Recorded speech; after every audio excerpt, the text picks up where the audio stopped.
Assalamualaikum warahmatullahi wabarakatuh.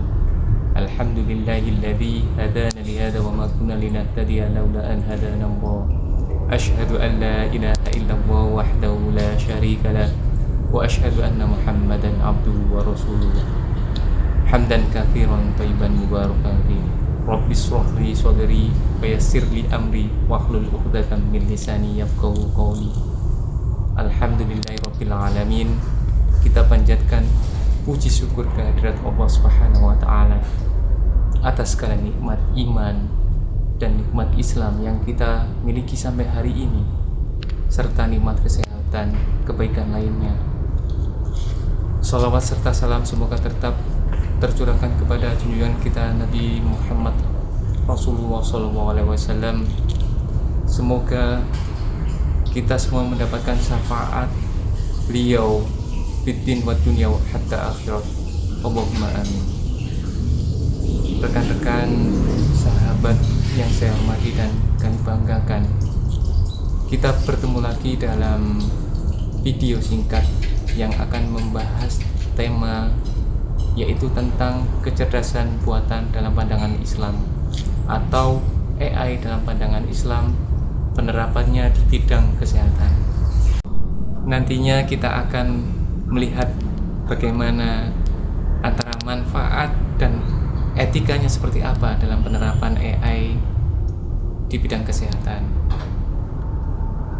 Dalam perspektif Islam, kita tahu bahwa kecerdasan buatan atau AI itu adalah sebuah lompatan kemajuan teknologi yang memungkinkan mesin untuk meniru kecerdasan manusia, seperti berpikir, belajar, bahkan mengambil sebuah keputusan.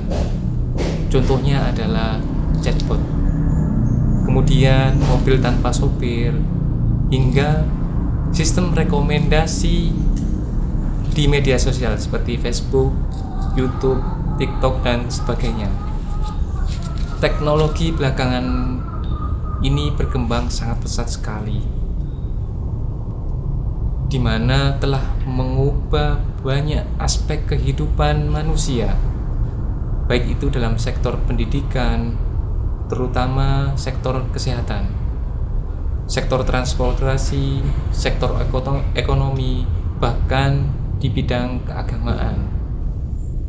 Nah, kita perlu tahu bahwa itu merupakan satu hal yang memang di satu sisi hasil dari kecerdasan atau kemampuan berpikir oleh manusia untuk menghasilkan sebuah kemajuan yang berguna bagi kemaslahatan umat atau kehidupan manusia sehari-hari. Dengan kemajuan teknologi ini, perkembangan AI, Islam mengatur sedemikian rupa juga memberikan gambaran kepada umatnya bahwa memang harus selalu konsisten dalam mempelajari sebuah teknologi, dalam hal ini AI tersebut, memajukan ilmu pengetahuan dan juga berilmu pengetahuan. Islam itu mendorong umatnya untuk menuntut ilmu dan mengembangkan teknologi, seperti termaktub dalam Al-Quran surat Al-Alaq yang berbunyi Bismillahirrahmanirrahim. Iqra' bismi rabbikal ladzi khalaq, khalaqal insana min 'alaq, Iqra' wa rabbukal akram, alladzi 'allama bil qalam, 'allamal insana ma lam ya'lam. Ayat kelima tadi mengatakan bahwa Allah lah Dia yang mengajarkan kepada manusia apa yang tidak diketahuinya.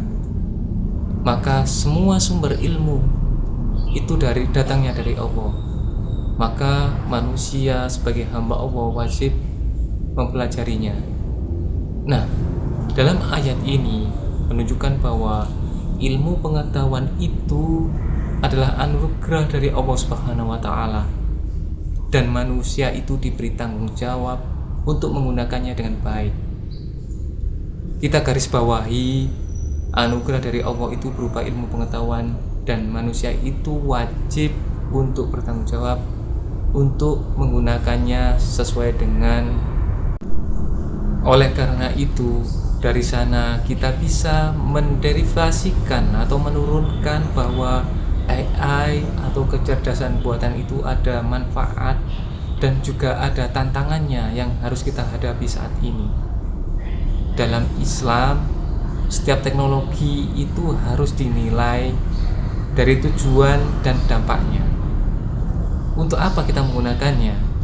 Apakah sebagai tools atau sebagai alat, sebagai bagian dari alat bantu kita untuk mempermudah kehidupan kita.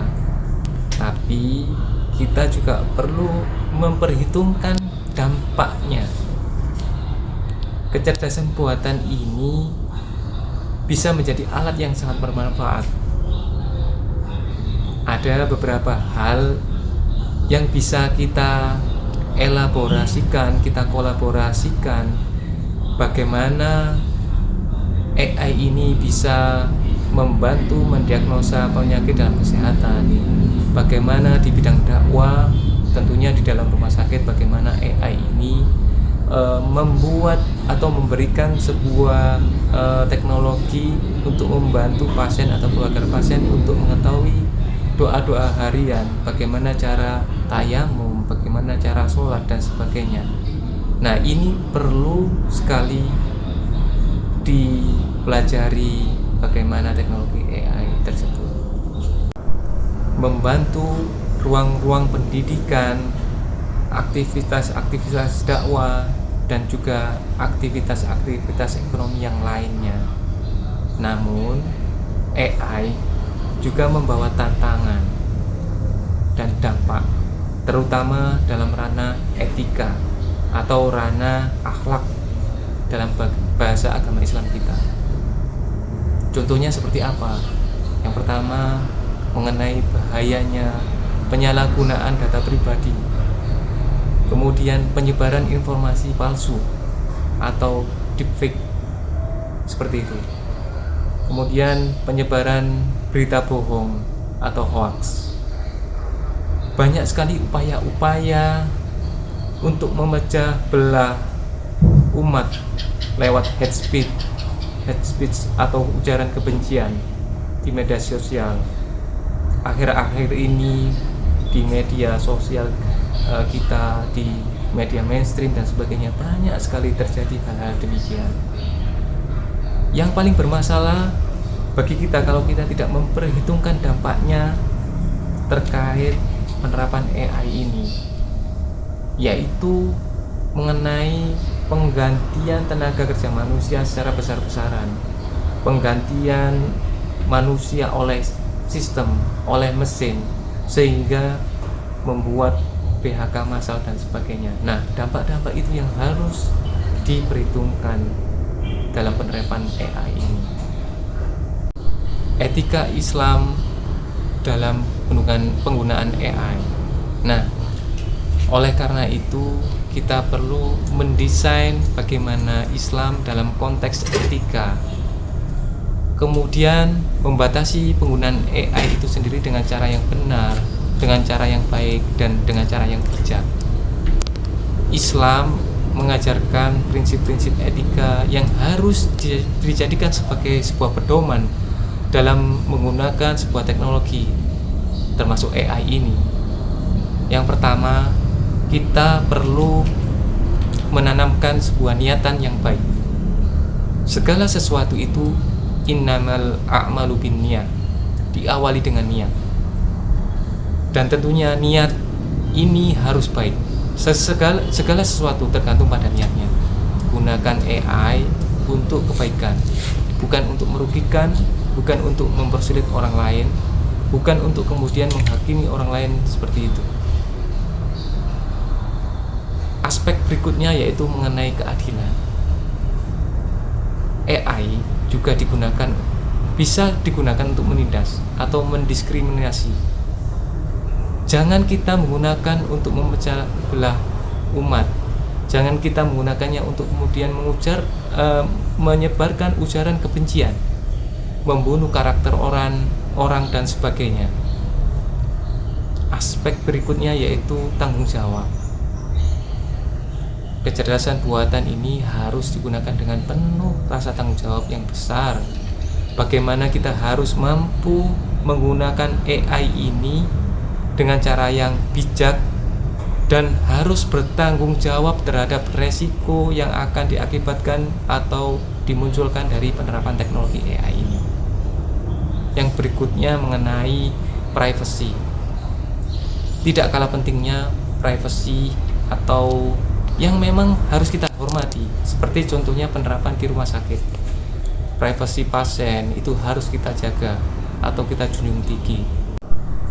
Kemudian hal yang paling penting juga, AI tidak bisa menggantikan peran manusia, peran rohani, peran hati, peran perasaan. Meskipun AI bisa meniru kecerdasan manusia, akan tapi tetap tidak memiliki roh, tidak memiliki nyawa, tidak memiliki akhlak, tidak memiliki hati nurani, tidak memiliki nilai-nilai spiritual yang dapat menggantikan manusia. Oleh karena itu, AI tidak bisa menggantikan manusia secara utuh.